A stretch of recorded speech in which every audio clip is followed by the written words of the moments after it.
반갑습니다, 여러분. 오늘 수요 성경 공부 오신 여러분들 환영하고요. 우리 잠시 기도하고 공부 시작하겠습니다. 하나님 아버지, 오늘도 저희들이 수요일 날 하나님 말씀 함께 공부하기 위해서 모였습니다. 하나님께서 말씀으로 은혜를 더해 주시옵소서. 예수님의 이름으로 기도하옵나이다. 아멘. 오늘은 누가복음 17장, 18장 내용을 함께 공부하겠습니다. 누가복음 17장, 18장은요, 대부분의 내용이 예수님의 가르침과 연관이 돼 있어요. 그래서 긴 설명이 필요한 부분도 물론 있지만 대부분이 우리가 성경 말씀을 읽으면 직관적으로 이게 무슨 말씀을 하는구나 하는 걸 이해할 수 있는 말씀들이 많습니다. 자, 그러면 그런 전이해를 가지고 하나님 말씀 공부하겠습니다. 1절, 예수께서 제자들에게 이르시되 실족하게 하는 것이 없을 수 없으나 그렇게 하는 자에게는 화로다. 이제 17장에는 제자들에게 주시는 교훈들이 담겨 있거든요. 하나님 나라, 예수님으로 인해서 시작된 하나님 나라 안에 있는 사람들은 어떻게 살아야 되는가? 내용 전체가 이래요. 1절부터 10절까지는 공동체 생활 내에서 필요한 어떤 교훈들, 그 다음에 19절까지는 감사에 대한 내용, 그 다음에 20절에서 37절까지는 하나님 나라가 오는 것, 종말에 관한 말씀들이 함께 나눠져 있습니다. 1절에서는 실족해 하는 것, 그러니까 제자가 돼서 다른 사람을 실족하게 하는 일에 관해서 말씀하시는 거예요. 여기 실족한다 하는 말이 헬라어로 스칸달라. 네, 이게 오늘날 영어에서 스캔들이라고 번역되는 단어이죠. 2절. 그가 이 작은 자 중에 하나를 실족하게 할진데 차라리 연자맷돌이 그 목에 매여 바다에 던져지는 것이 나으니라. 여기 작은 자는 공동체에서 주목을 받지 못하는 사람이, 키가 작은 사람이 아니라 그냥 무시당하는, 있는지 없는지 그런 사람. 근데 그 사람에 대해서 실족하게 하면 죄가 얼마나 큰지 자기 목에 연자맷돌을 매들고 바다에 던져지는 사형을 받는 것이 차라리 나을 거라는 거예요. 그러니까 내가 누군가를 실족하게 하면 차라리 그 벌을 내가 연자맷돌 매고 바다에 빠지는 게 더 나을 정도의 벌을 받게 됩니다. 3절.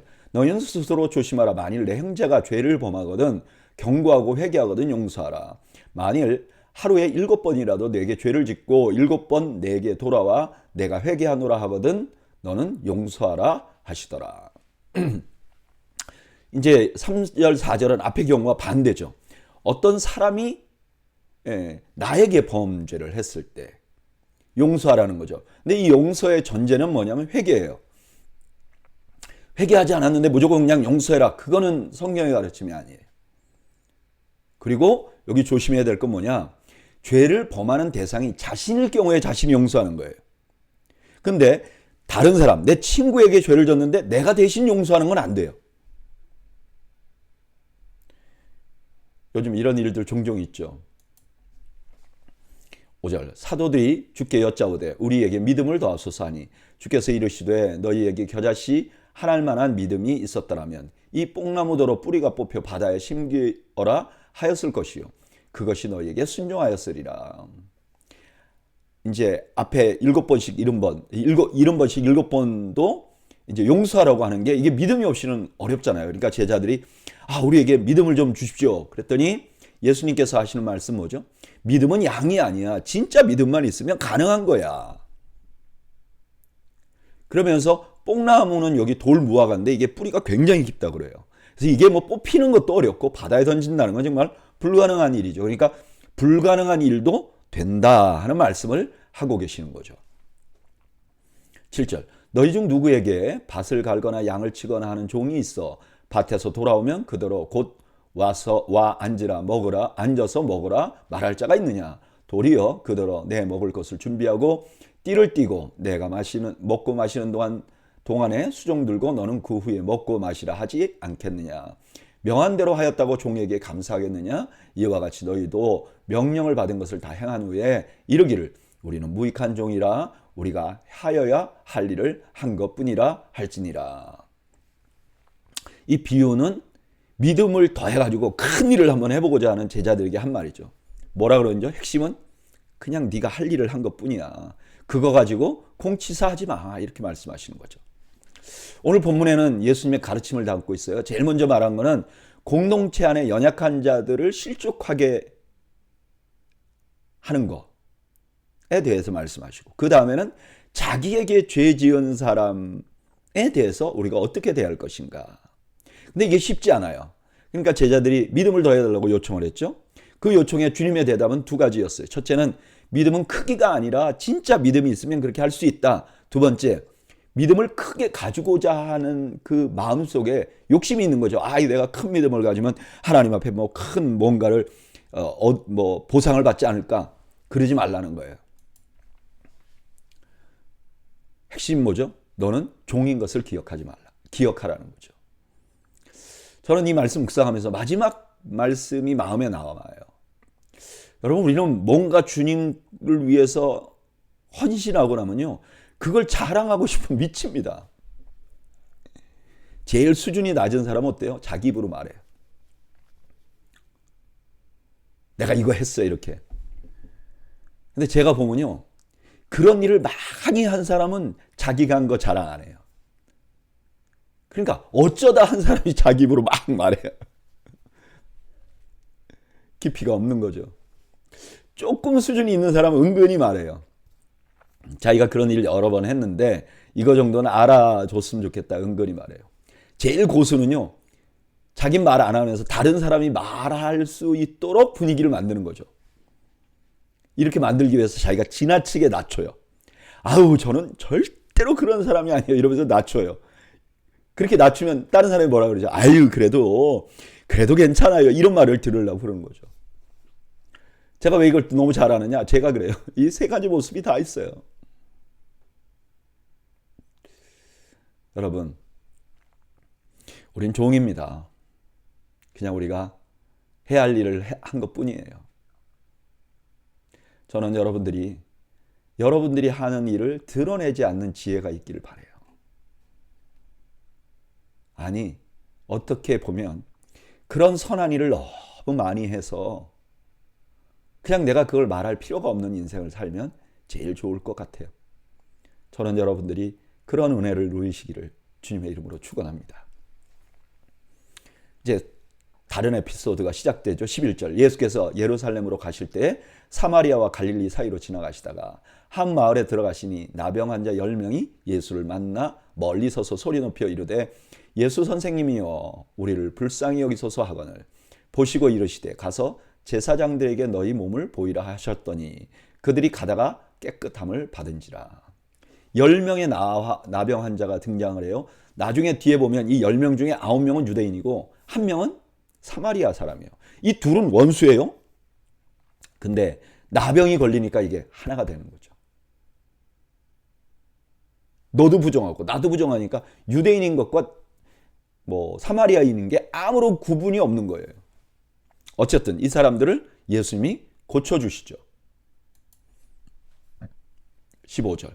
그 중에 한 사람이 자기가 나은 것을 보고 큰 소리로 하나님께 영광을 돌리며 돌아와 예수의 발 아래 엎드려 감사하니 그는 사마리아 사람이라. 예수께서 대답하여 이르시되 10사람이 다 깨끗함을 받지 아니하였느냐? 그 9은 어디 있느냐? 이 이방인 외에 하나님께 영광을 돌리러 돌아온 자가 없느냐 하시고 그에게 이르시되 가라 내 믿음이 일어나 가라 내 믿음이 너를 구원하였느니라 하시더라. 이 사람에게만 구원을 선포하셨어요. 여기 내 믿음이 너를 구원하였다 할 때 이거는 완료형인 거예요. 그러니까 이미 구원받았어요. 근데 지금 내가 선언해 주는 거죠. 누가복음엔 이런 선언을 받은 사람이 4명이에요. 죄인, 여자 죄인, 혈루병 여인, 그 다음에 본문에 있는 사마리아 사람, 그 다음에 18장의 유대인 맹인, 이런 선언을 받습니다. 오늘 본문 말씀에 보면 나병에서 치료받은 사람이 10명인데 그 사람들에게 예수님이 이렇게 말씀하셨죠. 제사장에게 보이라. 이건 무슨 뜻이죠? 이미 그들이 치료를 받았다는 뜻이죠. 근데 그 중에 한 명만 예수님께 감사했어요. 근데 이 감사한 사람에게 구원을 선포해 준 거예요. 그러니까 이 구원의 선포는 이미 감사한 사람에게 구원의 선포는 이미 구원을 받은 거를 예수님이 선포해 준 거죠. 근데 이 사람이 감사한 것은 이 사람이 구원을 받았다는 증거라는 거예요. 그럼 유대인들은 왜 감사하지 않았을까요? 이 사람들은 선민이라고 생각했어요.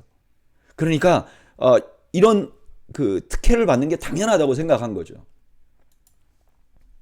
그러나 사마리아 사람은 당연하게 생각하지 않았던 것 같아요. 자기는 늘 유대인들에게 세컨더리 사람 혹은 죄인으로 취급받았고, 또 당연히 자기 마음속에 하나님이 자기 같은 사람에게 호의를 베풀지 않을 거라고 생각했던 거죠. 근데 예수님께서 자기를 고쳐주셨잖아요. 그러니까 너무 감사한 거예요. 저는 이 말씀을 그냥 우리의 삶에 적용해 보면 오래 신앙생활하면 오히려 감사가 줄어드는 것 같아요. 내가 기도해서 응답을 받고 말씀의 은혜를 받으면 이거 당연한 것으로 생각하는 사람들이 많아요. 이런 사람들은요, 반대로 자기의 뜻대로 뭐가 안 되면 막 불평해요. 그런데 오히려 처음 신앙생활하고 나 이제 같이 신앙생활했는데 기도했는데 응답이 됐다든가 아니면 말씀의 은혜를 입으면 이건 너무 감사한 거죠. 하나님의 은혜를 당연하게 생각하는 것으로부터 감사가 없어지는 것 같아요. 이 말씀 묵상하면서 저는 앞에 예수님 말씀하신 종의 비유가 다시 생각납니다. 우리가 어떤 헌신을 했던 그것은 당연한 거예요. 반대로 우리가 누리는 것은 절대로 당연한 게 없어요. 그래서 우리는 감사가 입에 달려 있어야 합니다. 여러분, 우리가 신앙생활을 오래 하면 할수록 더 깊은 감사를 할 수 있는 거죠. 그러니까 우리가 감사해야죠. 신앙생활을 오래 한 사람일수록 더 감사의 열매가 많아져야죠. 저는 오늘 수요 성경 공부 나오신 여러분들이 하나님 앞에 은혜를 받는 것, 호의를 받는 것, 이거 그냥 당연한 것으로 생각하는 분이 한 분도 없기를 바랍니다. 그리고 하나님이 주신 작은 일도 다 내가 받을 자격이 없는데 받았다는 것을 인지하고 깊은 감사를 하나님 앞에 올려드리는 그런 저와 여러분들이 되시기를 축복합니다. 20절, 바리새인들이 하나님의 나라가 어느 때에 임하나이까 묻거늘 예수께서 대답하여 이르시되 하나님의 나라는 볼 수 있게 임하는 것이 아니요 또 여기 있다 저기 있다고도 못하리니 하나님의 나라는 너희 안에 있느니라. 이제 바리새인들이 하나님 나라가 언제 임합니까? 이렇게 물어봤단 말이에요. 예수님에게. 왜 이렇게 물어봤을까요? 바리새인들은 이렇게 생각한 거예요. 예수님이 메시아일 수도 있다. 그러면 이 사람이 예루살렘에 들어가면 이제 그 헤롯을 물리치고 이제 예수님이 왕이 될 것이야. 그러면 이제 이 유대는 하나님이 통치하는 그런 나라가 될 것이야. 이런 생각을 했던 거죠. 그러니까 이제 예수님이 예루살렘으로 가는 거 보니까 이제 혁명을 하려는가 보다 이렇게 생각을 한 거죠. 그래서 물어본 거죠. 그랬더니 예수님께서 뭐라 그래요? 하나님의 나라는 너희 안에 있느니라. 너희 안에 있다는 거 바리새인 안에 있다는 건가요?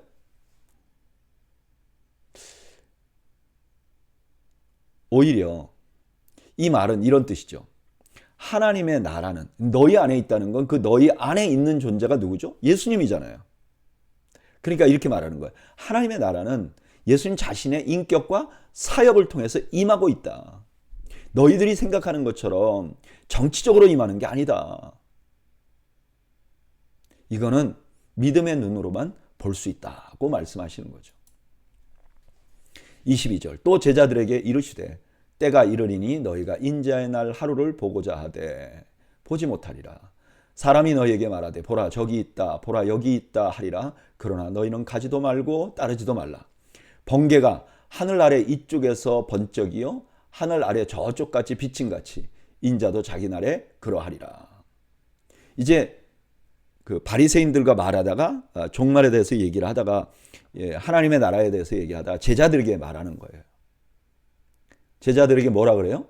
너희가 인자의 날 하루를 보고자 하되 보지 못하리라. 언젠가 미래에. 여기 인자의 날을 보고자 한다는 건 너무 고통스러우니까 주님의 재림을 기다리는 그런 상황. 그러니까 제자들에게 너희가 고난을 받게 될 것이야 라고 말씀하시는 거죠. 그리고 그때 거짓 그리스도인들이 많이 나타날 거다. 사람들이 너희에게 보라 여기 있다 저기 있다 할 것이다. 그러니까 미혹되지 말라. 주님께서 재림하시는 날은 그 자리에 있어도 그게 다 보일 것이다. 이렇게 말씀하시는 거죠. 25절. 그러나 그가 먼저 많은 고난을 받으며 이 세대에게 버림바 되어야 할지니라. 예수님이 왕권을 가지고 재림하시기 전에 십자가 고난을 반드시 당해야 된다는 것을 말씀하는 거죠. 26절. 노아의 때에 된 것과 같이 인자의 때에도 그러하리라.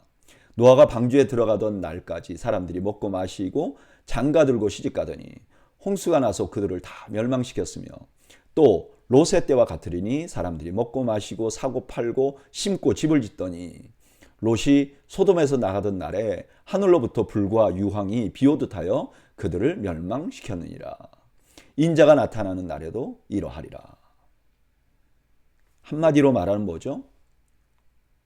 생각지도 않은 날에 올 거라는 거예요. 예수님의 재림은요, 우리가 생각지도 않은 날에 올 거예요. 이게 특징이에요. 그러니까 우리가 생각하는 날에 오시지 않아요. 생각지도 않는 날에 오실 거예요. 그래서 예수님이 뭐라 그러셨어요? 도둑이 오는 것과 같이 오신다고 그랬잖아요. 도둑이 생각하는 날 오면 그 도둑을 왜 우리가 못 막겠습니까? 주님의 날은요, 우리가 예상할 수 없는 때 오는 특징을 갖고 있다는 걸 여러분 잊지 마세요. 그래서 예전에 그랬잖아요. 어느 날 예수님이 재림하실 것이다. 그렇게 하면 안 돼요. 그런 사람이 있는 한은 예수님이 재림 안 하세요. 31절.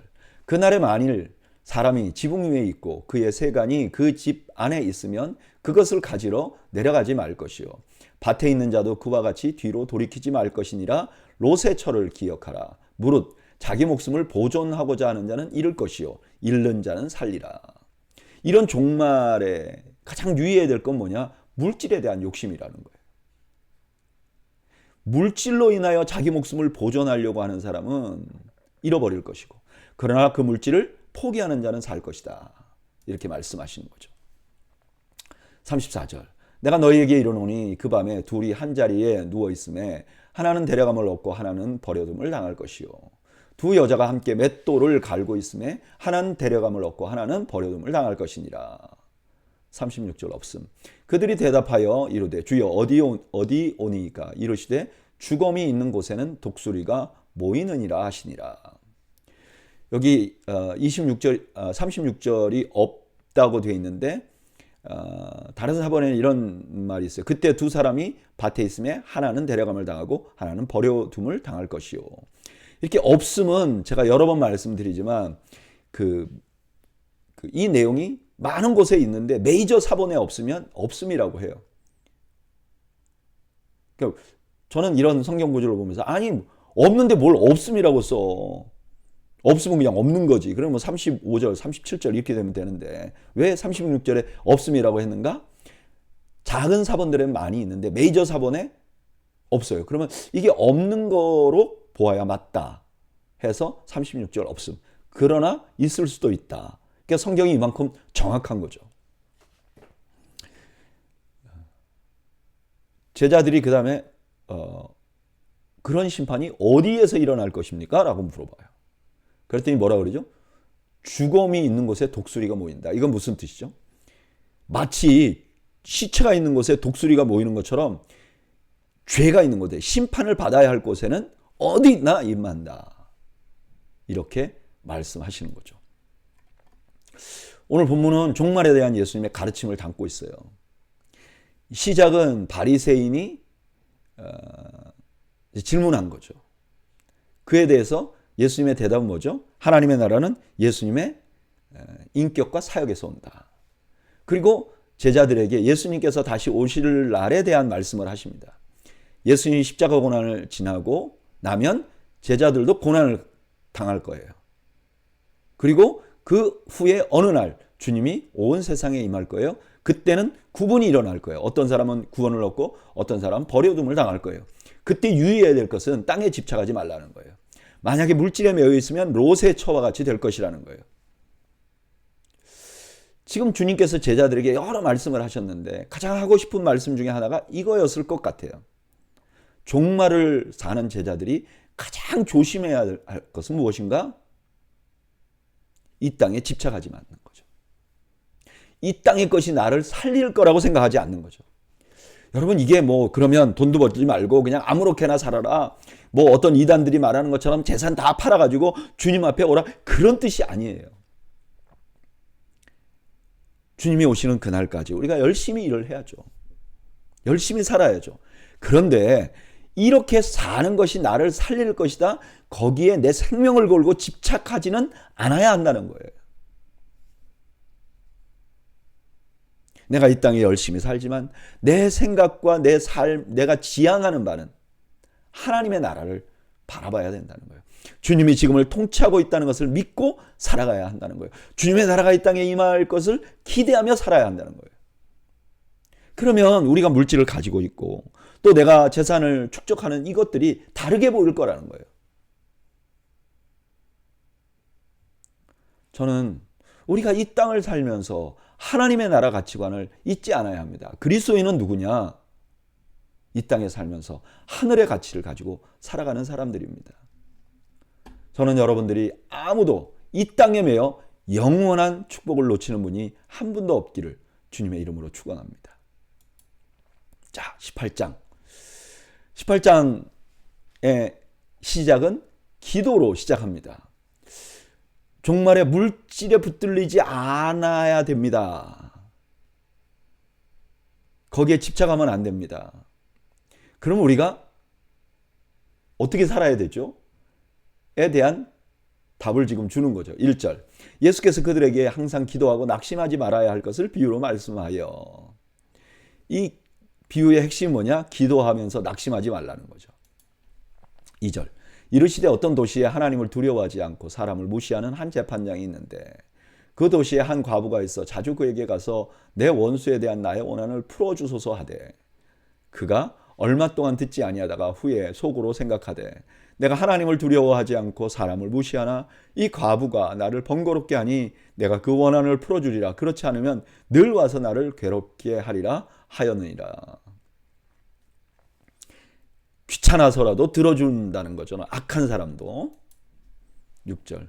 주께서 또 이르시되 불의한 재판장이 말한 것을 들으라. 하물며 하나님께서 그 밤낮 부르짖는 택하신 자의 원한을 풀어주지 아니하게 아시겠느냐. 그들에게 오래 참으시겠느냐. 내가 너희에게 이르노니 속히 그 원한을 풀어주시리라. 그러나 인자가 올 때에 세상에서 믿음을 보겠느냐 하시니라. 불의한 재판관도 들어주는데 하나님께서 들어주지 않겠냐는 거예요. 하나님이 오래 참으시겠냐는 거예요. 여러분, 하나님의 성품에 하나님이 오래 참으세요. 근데 뭐에 대해서 오래 참으시죠? 우리의 죄에 대해서 오래 참으세요. 근데 우리가 고난당하는 것을 하나님이 오래 참으시는 건 아니에요. 하나님의 마음은 속히 그걸 풀어주겠다는 거예요.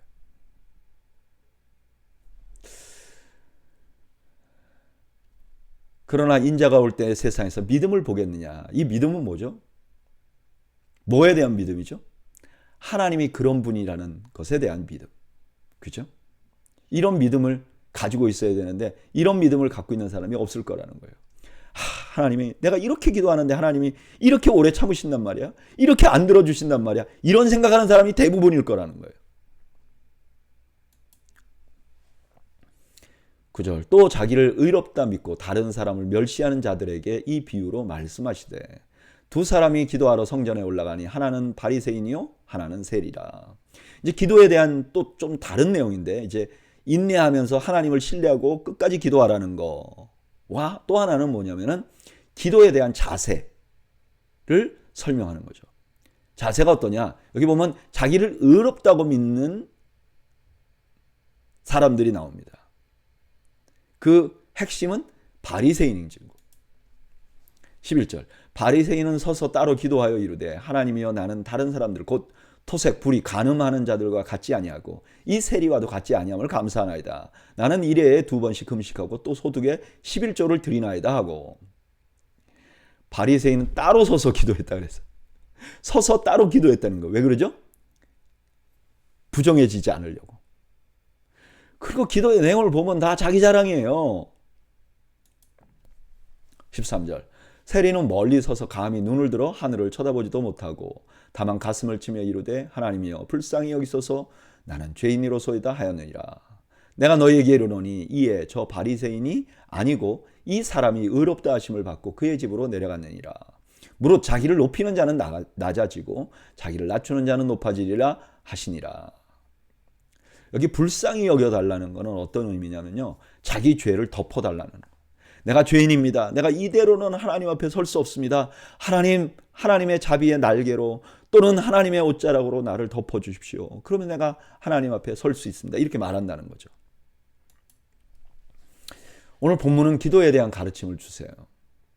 첫 번째 부분은 핍박을 받는 상황에서 낙심하지 말고 기도해야 된다. 그런데 이렇게 강청하는 기도를 하면서 꼭 잊지 말아야 할 것이 있어요. 그건 뭐냐면 우리가 기도 응답을 받을 권리가 있는 것이 아니라는 거예요. 그래서 기도할 때 반드시 유지해야 될 자세가 바로 낮아짐이라는 거예요. 아시겠죠? 우리가 하나님 앞에 기도해요. 그런데 하나님이 뭐 빚을 지는 분이든지 아니면 하나님 앞에 내가 티켓을 받았는데 하나님이 반드시 내 기도를 응답해야 되는데 이거 왜 안 해줍니까? 라고 컴플레인하는 커스터머의 자세로 하면 안 된다는 거예요. 이게 우리가 주님 앞에 기도하는데 큰 장애가 된다는 거예요. 저는 이 말씀 묵상하면서 주님이 지금 우리 상황을 보고 계시는 것 같은 느낌이 들어요. 물론 우린 대놓고 이렇게 바리새인같이 자기를 높이는 사람은 없죠. 그러나 말로는 회개하는 것 같아요. 왜냐하면 신앙생활 우리가 오래 해왔으니까 하나님 내가 죄인입니다. 그러나 말은 그렇게 하지만 실제로 자기가 이때까지 내가 이렇게 신앙생활 해왔는데요. 내가 이렇게 헌신해왔는데 하나님 왜 어떻게 나에게 이럴 수가 있습니까? 라고 기도하는 경우가 종종 있는 거죠. 아니면 내가 오랫동안 신앙생활했고 내가 이만큼 헌신했으니까 하나님께서 나에게 이 정도는 해주셔야 되는 거 아닙니까? 라는 자세로 기도하는 것도 굉장히 많아요.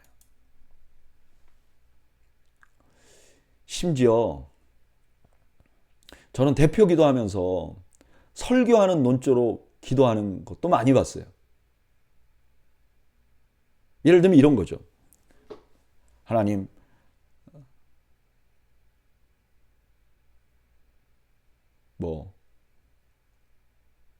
이 땅에서도 공의가 없는데, 이 땅에 공의가 없는데, 하나님, 누구의 말에 의하면 이 땅에 공의가 꼭 필요하다고 말하지 않습니까? 이렇게 말하는 거죠. 어떤 책이나 어떤 내용을 뽑아가지고 하나님 앞에 가르치는 거죠. 근데 사실은 그 사람이 하나님 앞에 가르치는 건 아니에요. 기도를 빙자해서 설교하는 거죠.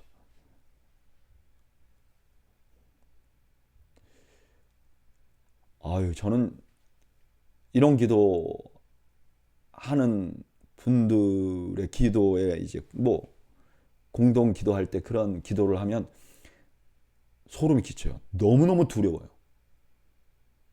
그리고 저 사람은 진짜 하나님 두려운 줄 모르는 사람이구나.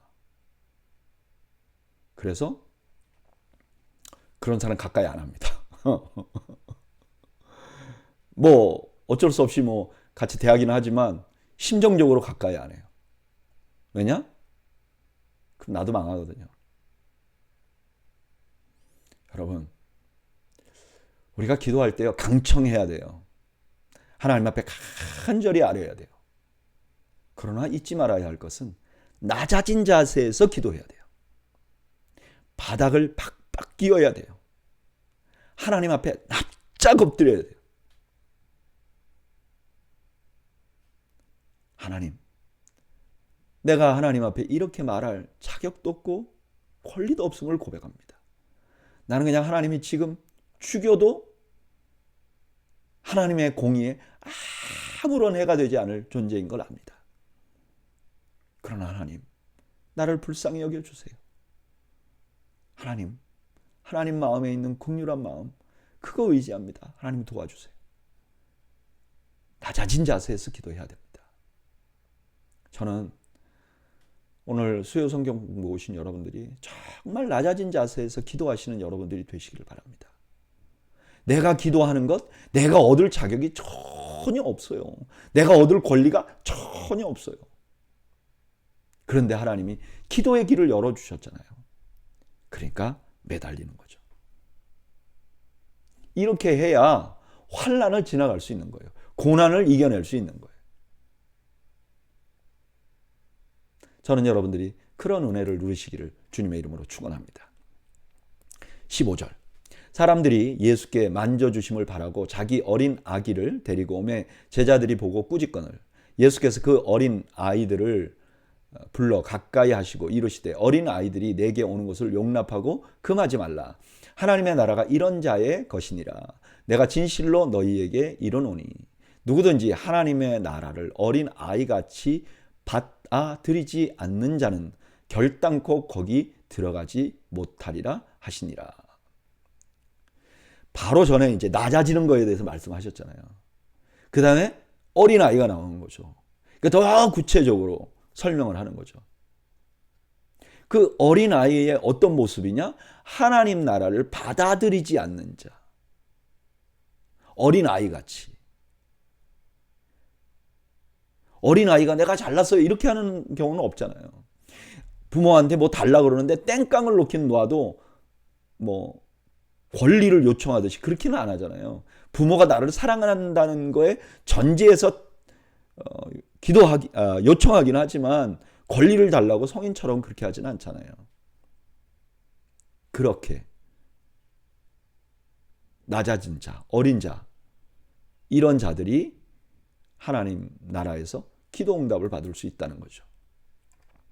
18절. 어떤 관리가 물어 이르되 선한 선생님이여 내가 무엇을 하여야 영생을 얻으리이까. 예수께서 이르시되 내가 어찌하여 나를 선하다 일컫느냐. 하나님 한 분 외에는 선한 이가 없느니라. 여기 이제 어떤 선한 관리, 뭐 부자 관원, 유명한 얘기죠. 이게 나오는데 어린 아이같이 하나님 나라를 영접한다는 게 어떤 것이냐, 받아들인다는 게 어떤 것이냐, 이제 18절부터 구체적으로 설명을 하는 거죠. 어떤 관리가 왔어요. 근데 이 사람이 영생을 얻으리까 그러거든요. 여기 얻는다는 말은 상속한다 이런 뜻이 있어요. 그러니까 이 사람이 뭘 알고 있냐면은 영생은 내가 뭔가 일을 해서 얻는 것이 아니고 상속받는다는 것을 이 사람 알아요. 상속받는 것처럼 공로 없이 받는다는 걸 알아요. 그걸 전제로 하고 있는 거예요. 근데 이 사람이 예수님에게 선한 선생님이라 그러니까 예수님이 하나님 외에는 선하지 않다 이렇게 말해요. 이 말은 예수님 자신이 선하지 않다 그런 뜻일까요? 아니에요. 이 부자 관원이 영생은 상속하는 것이라고 말하면서 예수님을 선한 선생님이라고 말한 이유는 예수님이 행한 일을 보고 그렇게 말하는 거예요. 행동을 보고 말하는 거예요. 그러니까 이 사람이 말하는 것과 실제로 자기가 가진 생각이 다른 거죠. 말은 영생은 그냥 선물로 받는 겁니다. 그러나 이 사람의 생각은 뭐예요? 어떤 일을 해야지 하나님 앞에 인정을 받고 영생을 얻는다 이런 생각이 있는 거잖아요. 그러니까 그 생각에 맞춰서 예수님이 질문하시는 거예요. 20절. 내가 계명을 안 하니 간음하지 말라, 살인하지 말라, 도둑질하지 말라, 거짓 증언하지 말라, 내 부모를 공경하라 하였느니라. 여짜오되 이것은 내가 어려서부터 다 지키었나이다. 예수께서 이 말을 들으시고 이르시되 내가 아직 한 가지 부족한 것이 있으니 내게 있는 것을 다 팔아 가난한 자들에게 나누어 주라. 그리하면 하늘에서 내게 보화가 있으리라. 그리고 와서 나를 따르라 하시니. 예수님이 이 사람의 기대대로 겉모습을 얘기하니까 너무 당당하게 말하는 거죠. 내가 다 지켰습니다. 내가 이렇게 다 지켰으니까 영생을 얻을 수 있지 않습니까? 라는 뉘앙스가 있는 거죠. 근데 예수님이 허점을 찌르는 거죠. 행동? 근데 너 부족한 게 있어. 너 가지고 있는 거 다 팔아서 가난한 자들에게 줘. 여러분 이 요청은요 다른 사람에게는 한 거 아니에요. 이 부자 관원에게 한 말이죠.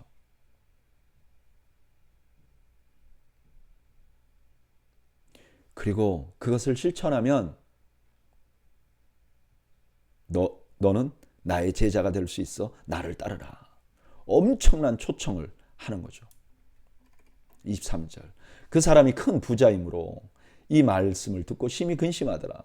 예수께서 그를 보시고 이르시되 재물이 있는 자는 하나님의 나라에 들어가기가 얼마나 어려운지 낙타가 바늘귀로 들어가는 것이 부자가 하나님 나라에 들어가는 것보다 쉬우니라 하시니라.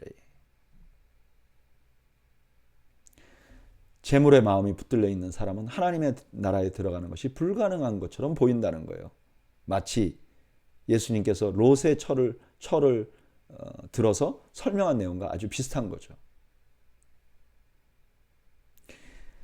자기의 것을 가지고 그 자기가 가지고 있는 것에 집착하고 있는 것이 어린 아이 같다는 것에 반대되는 일이죠. 26절. 듣는 자들이 이르되 그런즉 누가 구원을 얻을 수 있나이까 이르시되 무릇 사람이 할 수 없는 것을 하나님은 하실 수 있느니라. 베드로가 여짜오되 보옵소서 우리가 우리 것을 다 버리고 주를 따랐나이다. 이르시되 내가 진실로 너희에게 이르노니 하나님의 나라를 위하여 집이나 아내나 형제나 부모나 자녀를 버린 자는 현세에 여러 배를 받고 내세에 영생을 받지 못할 자가 없느니라 하시니라. 그럼 누가 구원을 얻을 수 있습니까? 하나님이 하신다는 거예요. 그리고 이 부자 간원과 대비되는 사람들, 제자들, 이들은 엄청난 대가를 받게 될 것이라고 말씀하는 거죠. 오늘 본문에는 두 가지 이야기가 담겨 있어요. 한 가지는 어린 아이를 하나님 나라에 들어간 사람의 모델로 사용한다는 거예요. 그 어린 아이의 특징, 하나님 나라에 들어간 어린 아이의 특징은 뭐냐면은 하나님 나라를 받아들인다는 거예요. 영접한다는 거예요. 그 다음에 부자 청년을 통해서 받아들이지 못하는 사람을 봅니다. 이 사람은 너무나 많은 것을 가지고 있었어요. 어린아이처럼 받아들이지 못한 거죠. 그럼 어린아이는 어떤 사람이죠? 그렇죠. 예수님의 초청을 받아들인 거라 그랬잖아요. 그러니까 이 부자 청년이 물질만 없었으면 어린아이처럼 예수님의 초청을 받아들였을 거예요. 그러면 그게 엄청난 축복의 기회를 갖게 됐을 거예요. 근데 이 사람 놓친 거죠. 반대로 제자들은 어린아이같이 받아들인 사람의 모델이 돼요. 왜? 자기가 가지고 있는, 자기가 집착하는 것이 없기 때문에. 그러니까 어린아이는 아무것도 갖지 않는 사람. 그래서 하나님 나라를 받아들이는데 장애가 없는 사람을 의미하는 것 같아요. 이렇게 보면 이 땅에 집착하는 것이 많을수록 하나님 나라를 경험하지 못하는 거죠. 하나님 나라의 축복을 누리지 못하는 거예요. 저는 이 말씀 이제 연계해서 묵상을 하면서 좀 저를 돌아봅니다. 나는 하나님 나라 은혜를 지금 누리고 있는가? 만약에 내가 하나님 나라의 은혜를 누리지 못하는 부분이 있다면, 누리지 못하는 때가 있다면 이유는 혹시 집착 때문은 아닌가?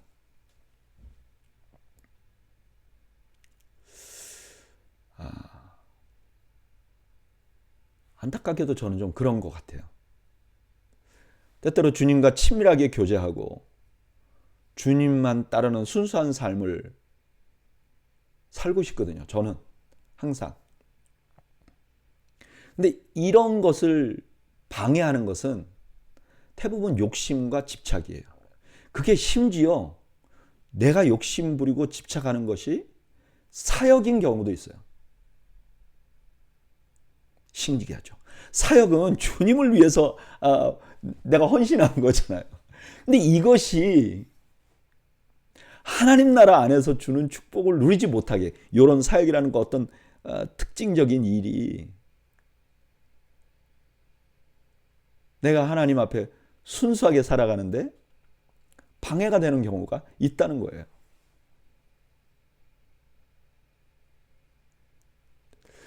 예전에 어떤 목사님들 모임에 제가 이런 얘기를 들었어요. 뭐 어떤 분이 굉장히 그 교회가 어려워서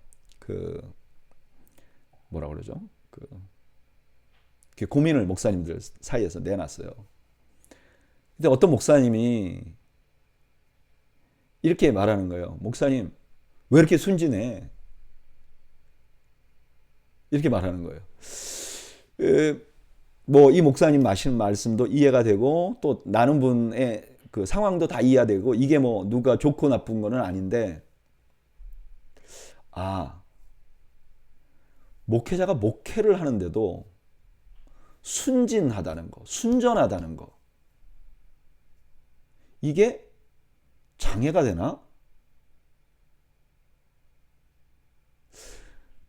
물론 예수님께서도 비둘기같이 순결하고 뱀처럼 지혜로워라 하는 말씀을 하셨잖아요, 제자들에게. 그러니까 목회를 하면서도 지혜로워야 하는 부분이 있죠. 근데 순수하다는 게 마치 잘못하고 있다고 하는 것과 동일한 의미로 사용할 수 있는가?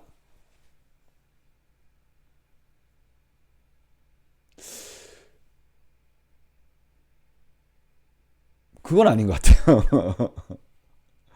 두 가지 마음을 다 가지고 있어야죠. 지혜도 있어야 되고 또 순수함도 있어야 되는데 순수하다는 것 자체가 그렇게 뭐라 그럴까 어리석다는 것과 동의어인가? 그렇지는 않은 것 같아요. 그런데 사역을 하다 보면 순수함을 자꾸 잊어버리고 내가 왜 목사가 됐고 내가 왜 하나님 나라를 따르는 사람이 되지 못하고 있는가? 왜 사역을 하면 할수록 더 주님만을 바라보고 더 주님께 헌신해야 되는데 그러지 못하고 자꾸 머리 굴리는 그런 상황이 생기는가?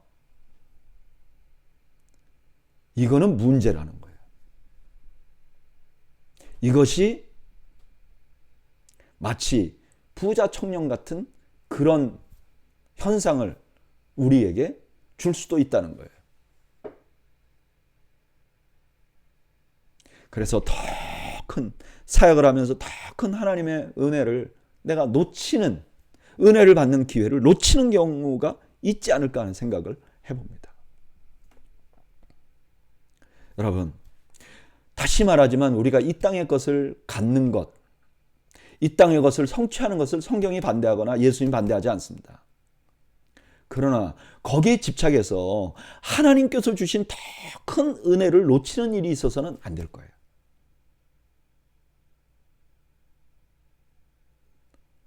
저는 우리가 더 좋은 하나님의 나라를 선택하는 지혜를 갖기를 주님의 이름으로 축원합니다.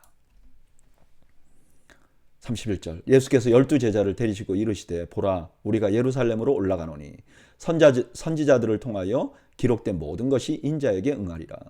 인자가 이방인들에게 넘겨져 희롱을 당하고 능욕을 당하고 침뱉음을 당하겠으며 그들은 채찍질하고 그를 죽일 것이나 그는 3일 만에 살아나리라 하시되 제자들이 이것을 하나도 깨닫지 못하였으니 그 말씀이 감추었으므로 그들이 그 이르신 바를 알지 못하였더라.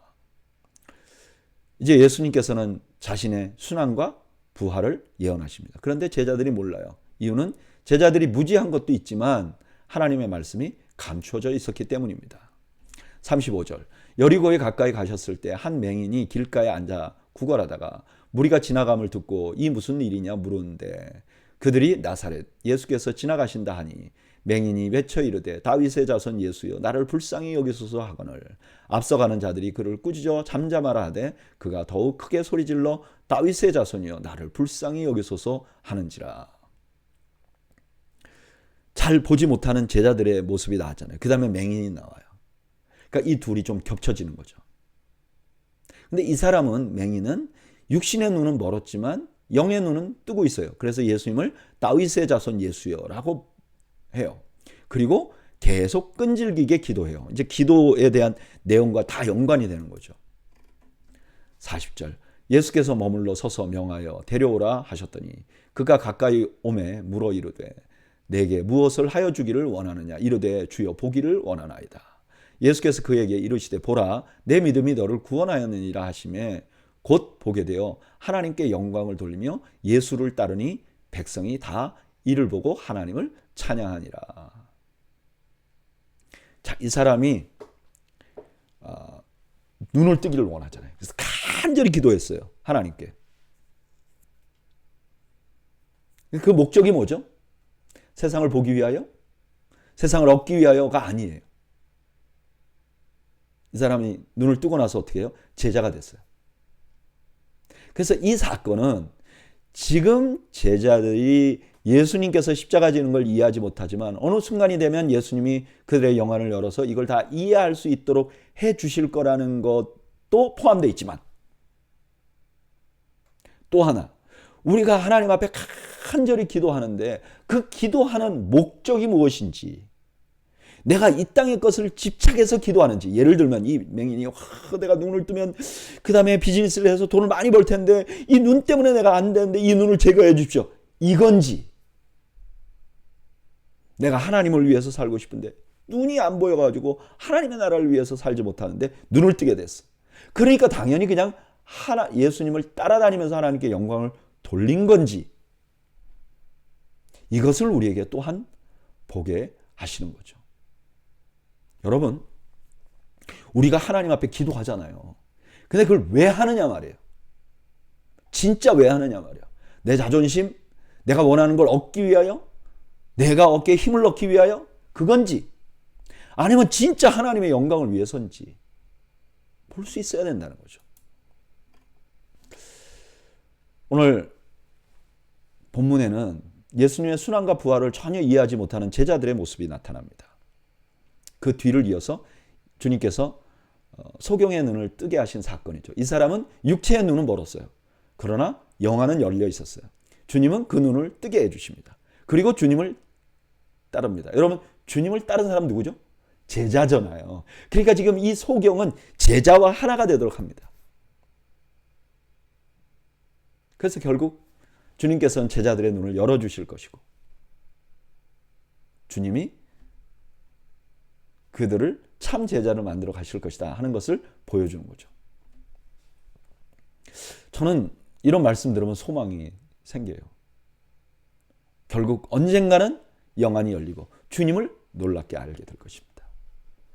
그날은 나의 지혜나 성과로 오는 것이 아니라 전적인 하나님의 은혜로 내가 하나님 나라를 보게 될 것입니다. 너무너무 기다려지고 그냥 아멘합니다. 주님, 내 어두운 영안을 열어주십시오.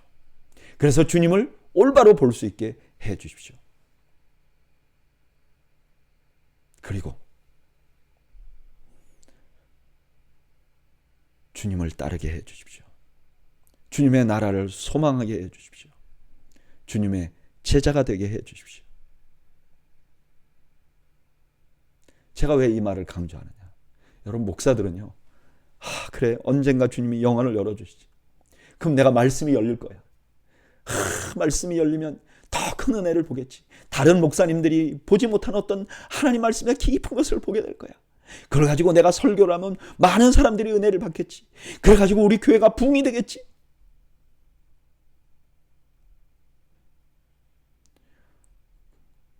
그럼 이게 뭐가 잘못되는 거예요? 그래서 네가 원하는 게 뭐야?